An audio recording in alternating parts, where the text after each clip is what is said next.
Hello and welcome to this week's episode of All of Us Are Lost podcast. We are your host, Ken and Andy, and we are here as ever rewatching Lost 20 years later to uncover all the deepest, darkest secrets that this desert island is holding.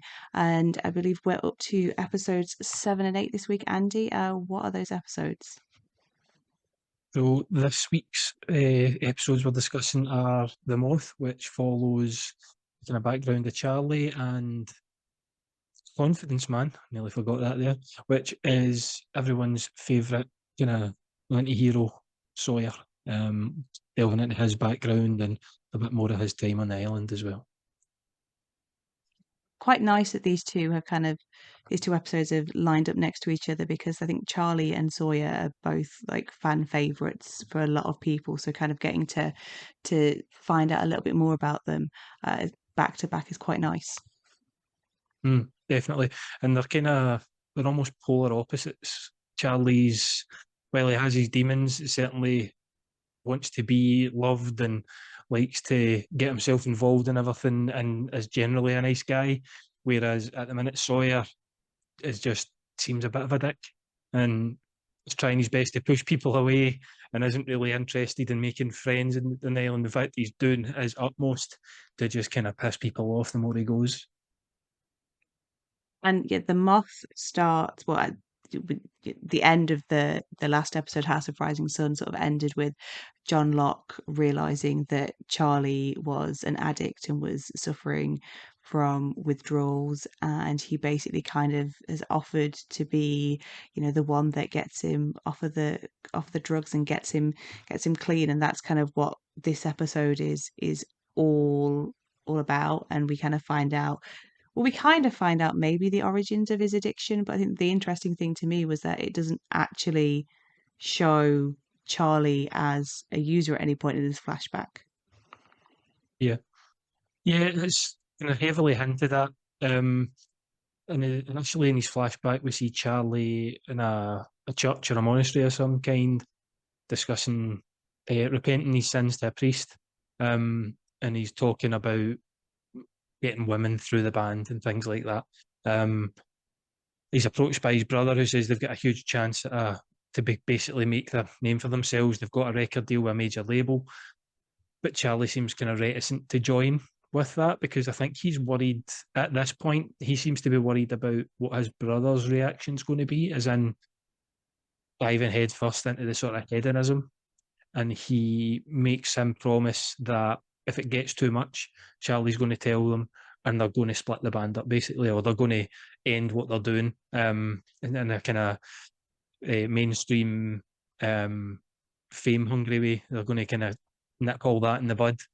And it's interesting seeing that because we have seen vulnerable elements of him on the island in a different manner, and this is sort of different vulnerability where he has the pressures of family and potential fame on the horizon.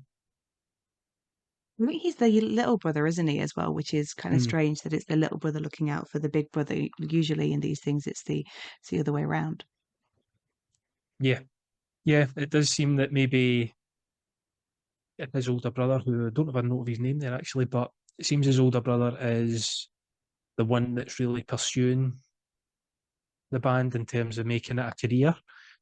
Charlie has done it for the kind of enjoyment of playing music, and he he certainly seems to be the more responsible one at this point. He wants to. I mean, he does get kind of strong armed into it, but it doesn't take a huge amount to get him to agree to join full time. So you wonder how much he was really against it. But yeah, it's interesting to see his that early dynamic between the two of them. Brother's name is Liam, because the fact that they're a guitar-based band from Manchester with brothers wasn't close enough to Oasis. They also made his brother called Liam. So yeah. Yeah, yeah, and yeah, they're not exactly heavy rock anyway. They maybe that so they lean more towards that. Not exactly Britpop, but they're certainly not far from it. Yeah, it's just when you sort of watch it back, I mean, this was already kind of, very much post, Oasis's, high in fame and, the Britpop Mm, movement, but it's a bit on the nose when you kind of look back and go, oh, Liam and brothers, and there's obviously fallings out between the brothers, and, the band is kind of disbanded because of a tiff between the brothers. It's like I think somebody on the writing team just must have like been a really bitter Oasis fan and was just kind of trying to work through it almost through these characters. mm, yeah. And I mean, the band's name's Drive Shaft. I don't know if we'll ever learn about the origins of that name in the future. It's an okay name. It's nothing that I mean. It's all stuck with me since I watched the show. I could have still remembered it even before this rewatch. But yeah, I think it also seems that Charlie's the songwriter, Liam's the egotistical brother that thinks everything's about him. As they kind of gain more traction and infamy, I suppose it would probably end up leading to. I think up until now, Locke has kind of kept himself out of other people's business. He's quite Mm. happy to provide the food and, to be the hunter man and the person that people turn to, but he hasn't really actively got involved. But with Charlie, he does, take over, being his sort of his sponsor, his rehab. What is a John Locke drug withdrawal program like? He Yeah, well, it basically tells Charlie he has three chances. I'll let you ask for the drugs three times. On the third time, I'll give you them. But his withdrawal is very, there's a level of supportiveness to him, but he's also very much firm with him. He's saying, you don't need this. I believe you're better than this. And then he tells him a story about a moth, where hence the name of the, the episode, about a moth trying to break out from a cocoon and how if he just tore open the hole at the top, the moth could escape. But if he'd done that, the moth would be too weak, which is parallel to mirroring what Charlie's going through at that time. But yeah, he's a very he's got a taskmaster. I think when it would come to things like that, he's not going to just let him off easily. But it's an interesting kind of support of for Locke as well. We've seen bits and pieces of him where certainly with Jack at some point he's not as hands on, but he encourages Jack to go on his journey on the island, and it's almost like he's guiding Charlie through something similar, but again, maybe feels like he needs that mentoring or mentorship more than what Jack would. Yeah, and this is the first proper episode with the group now divided, and with the Mm. other characters, it starts with almost with like the breakup of Jack and Kate because Kate's wanting to stay on the beach and Jack is very much Team Caves, and he's clearing out his doctor's surgery. Sawyer's already swooping in like the vulture that he is, and it kind of is very much like if you transplant this scene between Jack and Kate into any other sort of romance drama, this is the breakup scene for them. Yeah. It's interesting as well because we touched on before about how originally Kate and Saeed were supposed to have been an item in it. And you can definitely see that in this episode with their interactions where Saeed's talking about um, trying to triangulate a signal through three different radio points. And it feels like that was maybe again a sort of leftover of maybe the original writing that they had for him. Yeah, the breakup of Jack and Kate again with everything. Like, keep saying this. I thought a lot of this stuff happened so much later on. Like going on rewatches, it's incredible how your mind works thinking back about a series. Like the whole cave thing to me seemed like it was a lot longer. Everyone's story coming out, especially when we discuss the sort of the next episode. But yeah, it's an interesting dynamic splitting them up and leaving Kate with Sawyer, who we know can be manipulative and clearly has an eye for Kate as well. And that plan, that Saeed is putting in place, Boone again is eager to get involved, but not so good at the follow through because at the first mention of something else that might be, slightly more important or more heroic, he just drops it and leaves it to Shannon. Yeah. It's kind of like a Labrador puppy that you just kind of spread out a bunch of toys and it'll grab one and then completely forget about that one within 20 seconds and move on to the next shiny toy. Or if you accidentally squeak something near them, that's the basis for their whole kind of their um, whole attention is now on that noise that they just heard. And he's very reactionary. He doesn't seem to take a lot of thought in anything. Um, Obviously, he responds to what happens is Charlie approaches Jack and is quite forceful with him, says, "You don't think I can do anything, you see me as useless." They have an argument in the cave, and then there's a cave in, and then Jack gets trapped. Charlie manages to escape, and there's all sorts of people there to help. But so Boone just feels like he's just passing the buck and getting distracted again because there's plenty of people there to help break Jack out. But yeah, Boone being Boone just has to get his big cape on and fly in, but then crash. Yeah, I can remember. I remember at least one like plot point from his flashback, but I can't really remember much outside of that. So I feel there's got to be some sort of history of him like constantly like being overlooked and downtrodden that has given him this kind of like complex where he needs to feel important, he needs to feel wanted because yeah, he's as we've discussed countless times, he's always trying to do the right thing, but he goes about it the complete wrong way and ends up, kind of causing more problems than he's stopping. Mm. Yeah. And again, him and Charlie aren't too dissimilar in that way. Charlie has a need to feel, he wants to feel useful on the island, which I don't know if it's maybe part of his addiction withdrawal that is causing it as well, because early on, you've seen him catching fish, he's been getting involved with everyone on the island, he's formed relationships already. Um, so it could be maybe a almost like a withdrawal hangover that's making them feel more needy and making them feel that everyone's against them and paranoia and maybe not full blown paranoia as yet, but he certainly feels like he's not valued the way that others are. I think it was quite interesting when then later on there is another sort of rescue attempt made, and you know Charlie has been to see his Jedi master who has like sent him back to help him to help everybody, and Charlie is the one that can fit through this hole and get into the cave with Jack. And it was interesting how Jack can immediately tell that he's an addict. I mean, we know that Jack is a doctor, but he's not like a GP. He's a surgeon, and obviously Mm, we know from the episode with his father that his father was definitely an alcoholic. But it was quite interesting that just like 5 or 10 minutes of like trapped together in this cave, Jack can instantly pick up on how many days has it been, and it's almost then places which I think is something that goes on to become a big point throughout the series of Jack versus Locke. Charlie he's been in the Locke rehab program, but now suddenly there's Jack there offering him advice too, which I think is quite interesting. mm, yeah, and it's Jack accepting again a bit more than what he had been in his own episode of the leadership role. He's offering an ear to Charlie, which he might feel like he's needing.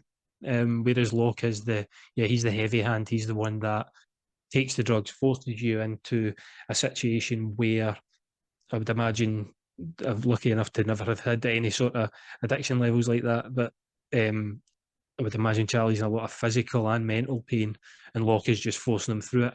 Whereas you feel like maybe with Jack, he's obviously not qualified in that way, but it would maybe come along a more like a therapy route, like speaking to a therapist more than the heavy handedness of Locke. And it's again just another example of Jack stepping up. And again, and Charlie as well, obviously, is the one who is able to go in and try and save Jack after their argument, which leads to a lovely shoulder popping scene. I have a horrible story about dislocation, which I won't share in the podcast because it'll probably get us taken off of various platforms. Yeah. But like this episode, we've had so many of the episodes before have been so island this, island this, island this. But this one's actually kind of quite chill in terms of developments on the island. I mean, we've got the triangulation signal attempt, which ends up being thwarted. I mean, it's nearly a failure from the get-go because Shannon is too busy telling some random beachgoer about like some boy who was pretty. But you know, Mm, she does do her job. She does set off the bottle rocket, but then you know, Saeed gets attacked. So there's kind of that is the only real part of the island that we learn about this episode. Instead, it's more focused on, I think, like little moments with characters. Like, I mean, for me, as you know, an anti-Jin person, at this point, I know at some point I really ended up liking him, and I'm very interested to see when that happens because at this point in time, I'm very anti him. But there's this lovely exchange where, kind of from what we've seen in the previous episode, Sun has now kind of got her voice. Like again, Jin is going like, mm, "What are you wearing? That's indecent," and she's just like, "It's hot," which we yeah, haven't seen from her before. So I was very like pleased to see that, and I think there's lots of those kind of little moments, you know, around mm, the Charlie story. yeah, yeah. We also find a slight bit more about Michael, that he was involved in construction and he understands load bearing walls and he tries to help them. Um, Sort of, he's the one that kind of formulates the rescue mission for Jack. So that's another little glimpse into someone else.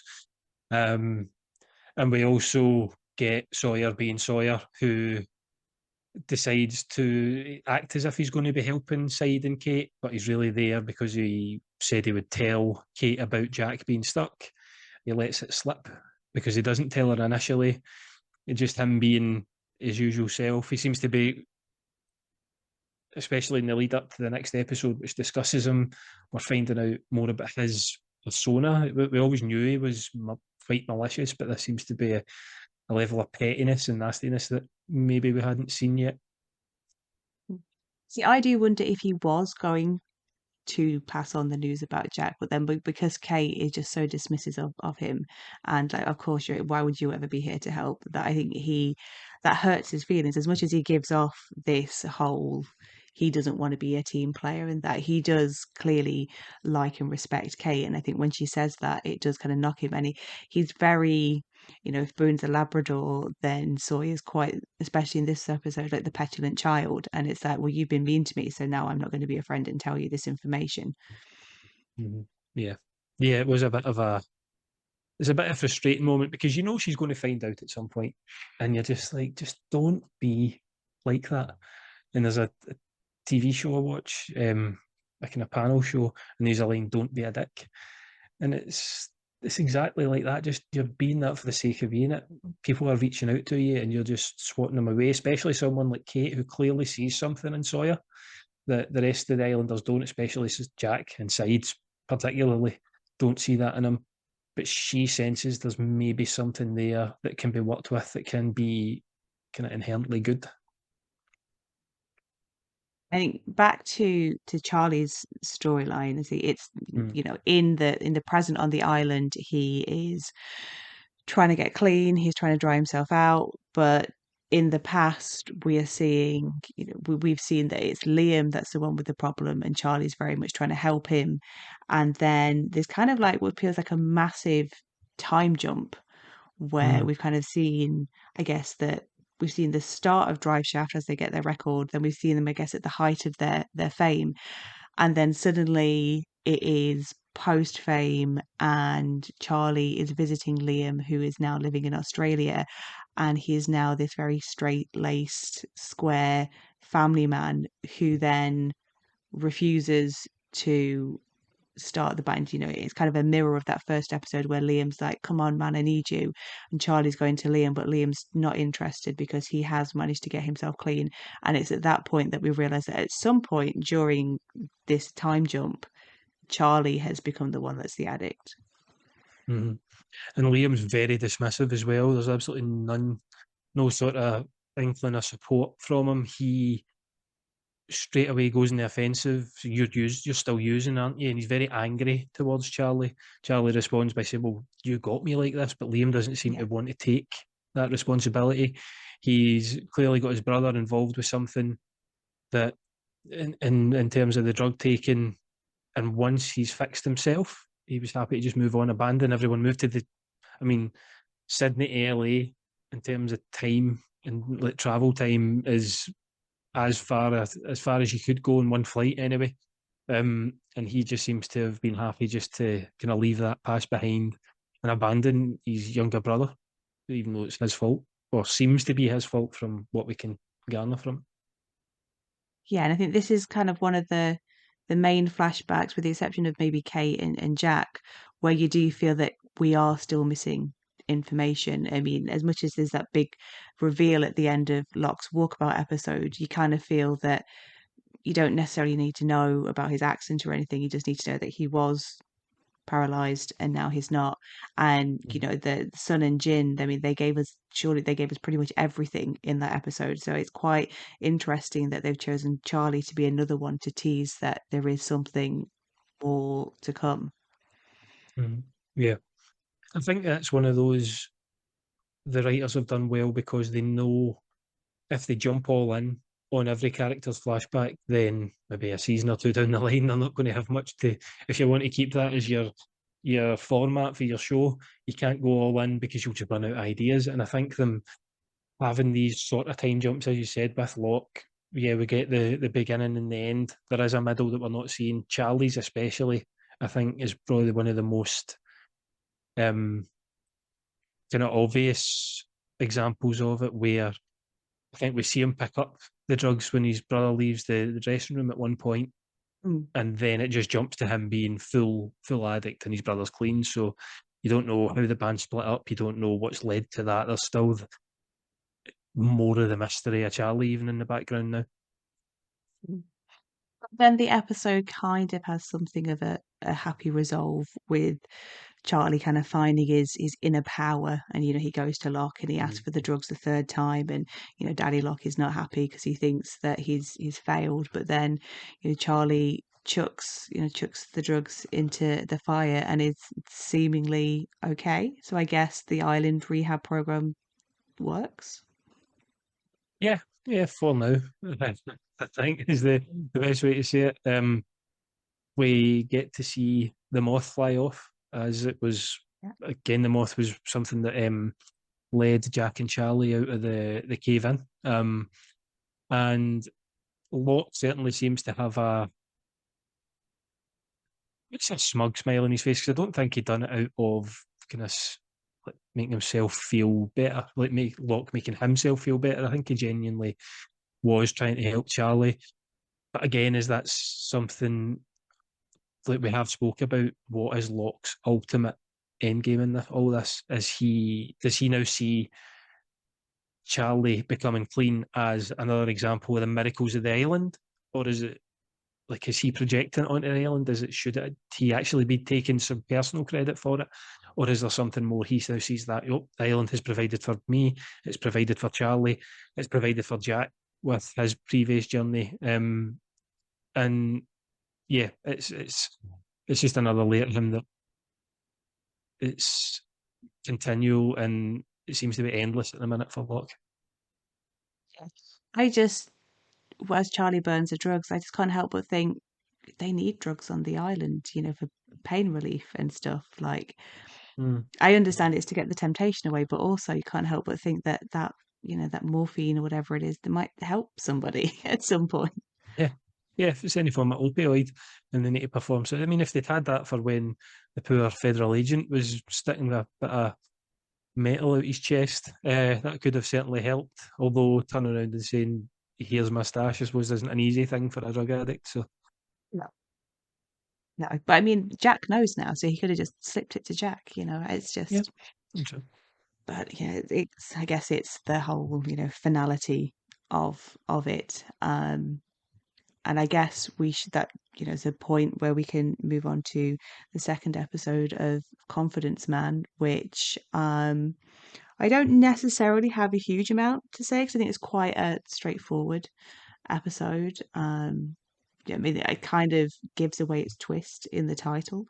Confidence Man, Sawyer is very much revealed to be a con man, and it kind of the flashbacks deal with his method of operation. But this being lost, there is still a little twist. So how did you find Mm. this episode?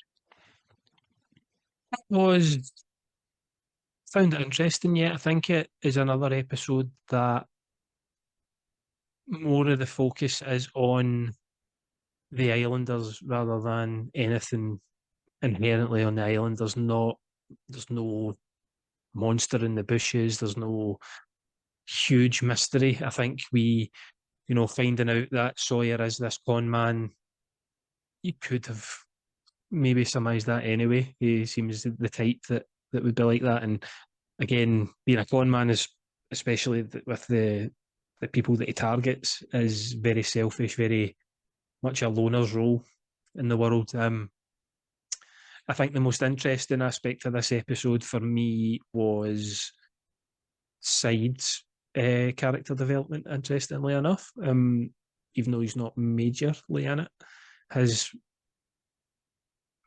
where what we see from Side and his um, abilities, for want of a better word, is quite eye opening, and it leaves us on a kind of sort of cliffhanger at the end.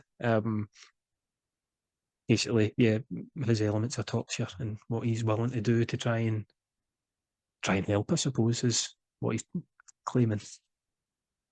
Yeah, and again, we've got kind of that hand of John Locke kind of steering things because in the last episode, Saeed was attacked from behind during the triangulation, and he Saeed and Sawyer have not got on, so his instant thought is it's more than likely Sawyer, except it can't be because he was kind of like on the other side of the island at the time.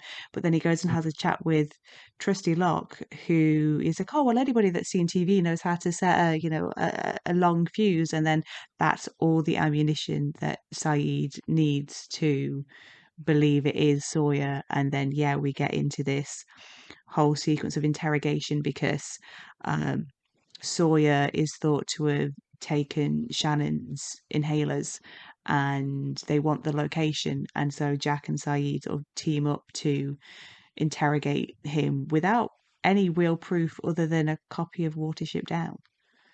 Mm.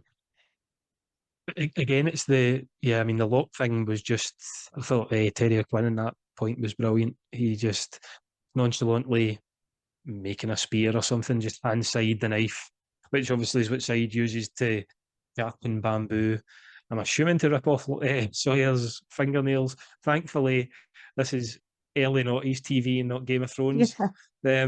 We don't see fingernails getting peeled using bamboo spikes. It's interesting, but Side mentions how he used reeds, I think he says, from his time in the army to get under fingernails. And yeah, um, it's an interesting play from Locke because the way we have seen him as he seemed force for good in terms of whether it's heavy handed or not. With the way it was with Charlie, the way it was with Jack was a bit standoffish, but again, it was ultimately for Jack's benefit. Whereas this seems to be to cause someone pain, which is a different route for him. But yeah, it's and the fact that Jack is willing to comply with it as well for a point, up to a point, it's quite telling of certainly his relationship with Sawyer as well. I think Sides, as you said, he's always going to suspect Sawyer, because Sawyer's been, I mean, horrible to him. He's been racist, but then it shows that Jack is also willing to put aside his oath, if you will, to try and again the ultimate goal is for something to help Shannon. She needs her inhaler. She's struggling to breathe. But it's interesting that they're still willing to go to those lengths up to a point. And Sawyer's stubbornness doesn't help at all. No, no, and No.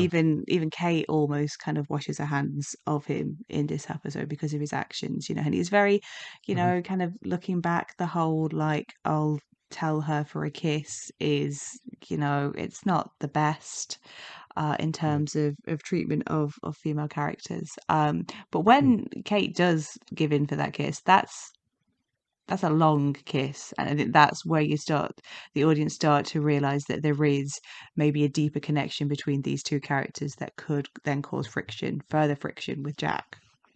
Hmm. Yeah, especially knowing that Kate clearly feelings for him is maybe the wrong word at this point, but there is a spark between her Mm. and Sawyer.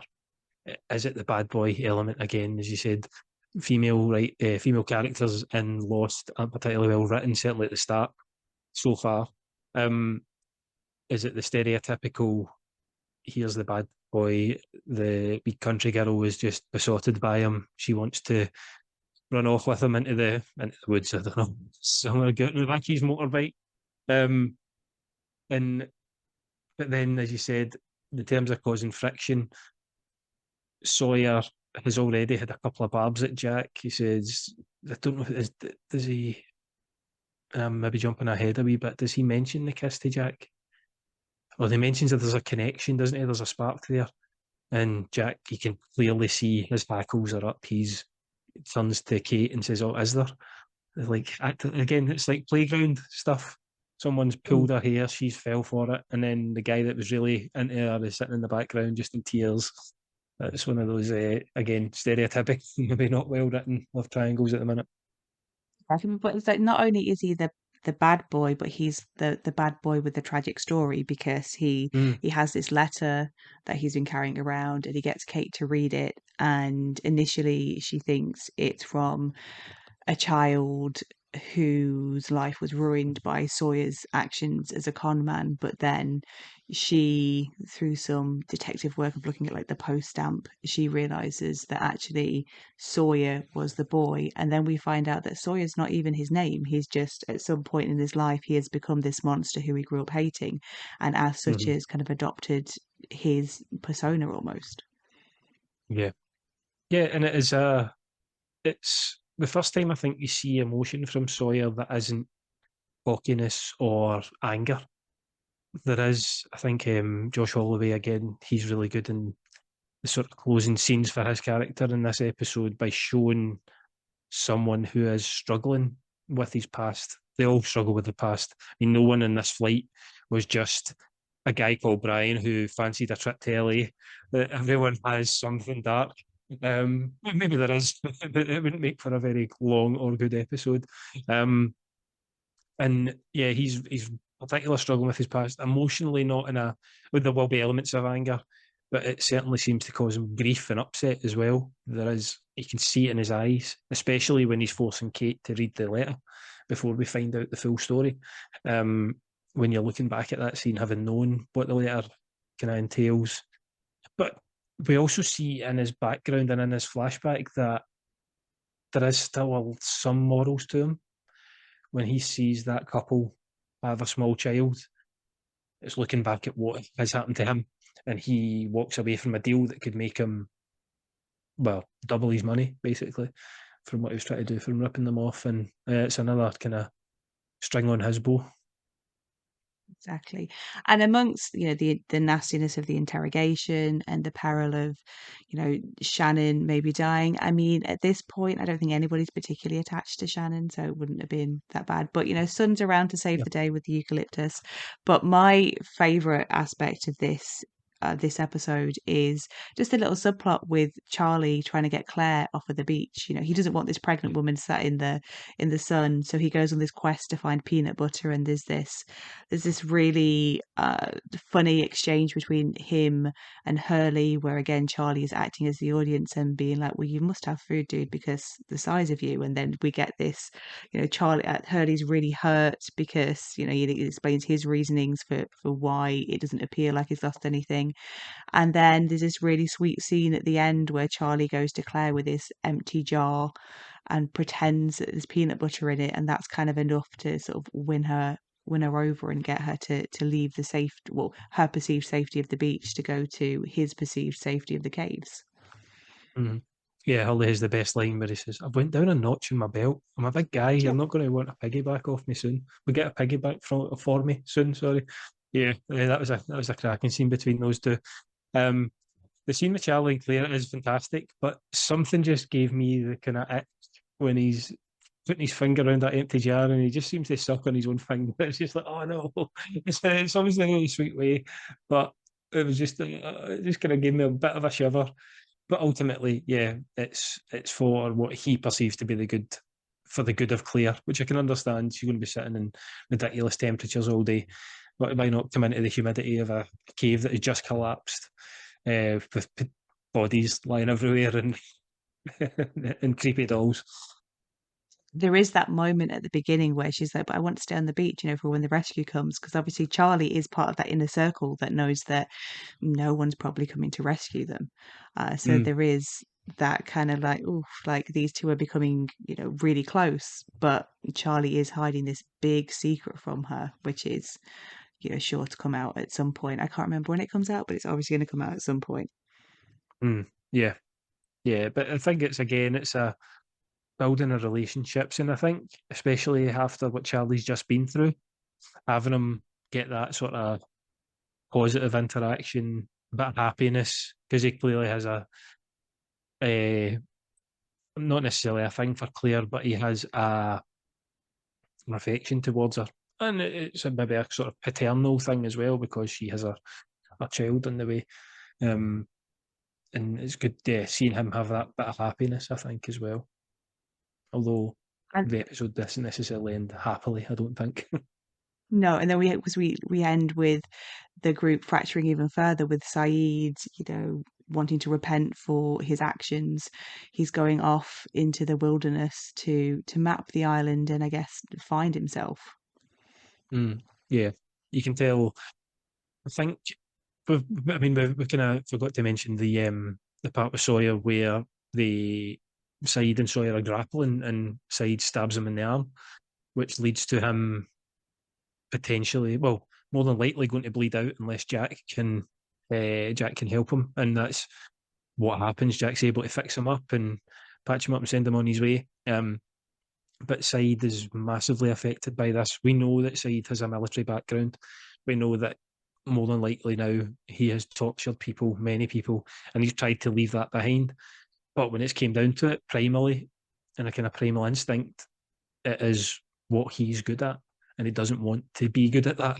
So, what better way to find yourself than walk about on a deserted island that you don't know with some big beastie hiding in the forest and a 16-year-old message from a French woman? Exactly, which I think is, given that Saeed is going to be the focus of the next episode, is a great place to stop this week's episode. In great lost tradition, let's end on a cliffhanger and yeah, come back next time to find out what Saeed finds in that jungle. Until then, you can find myself on social media. I am at Gizmo Shikari on Letterboxd, Instagram, and Twitter. And I may be dabbling in Blue Sky at the moment. And for once, I'm just under my name, cathughes.bsky.social. Andy, where can our listeners and watchers find yourself? I am also on the current hellscape that is Twitter, which is slightly in flames at the minute, under at Nowhere Andy. Same on Blue Sky as well, at Nowhere Andy, under the we added bits at the end. I'm on Instagram, Andy17 Corner, and TikTok, Andrew Corner 963, I think it is, which is the first time I've ever remembered that because I wrote it down. But yeah, just find me on there. Mostly on TikTok, sharing clips of the pod or pictures from it and links to the shows and everything. So yeah, all on there. Yeah, so come find us there and share your lost theories, guys. Obviously, if you've already seen it, that's kind of cheating. But if you're watching it for the first time, let us know what you think is happening.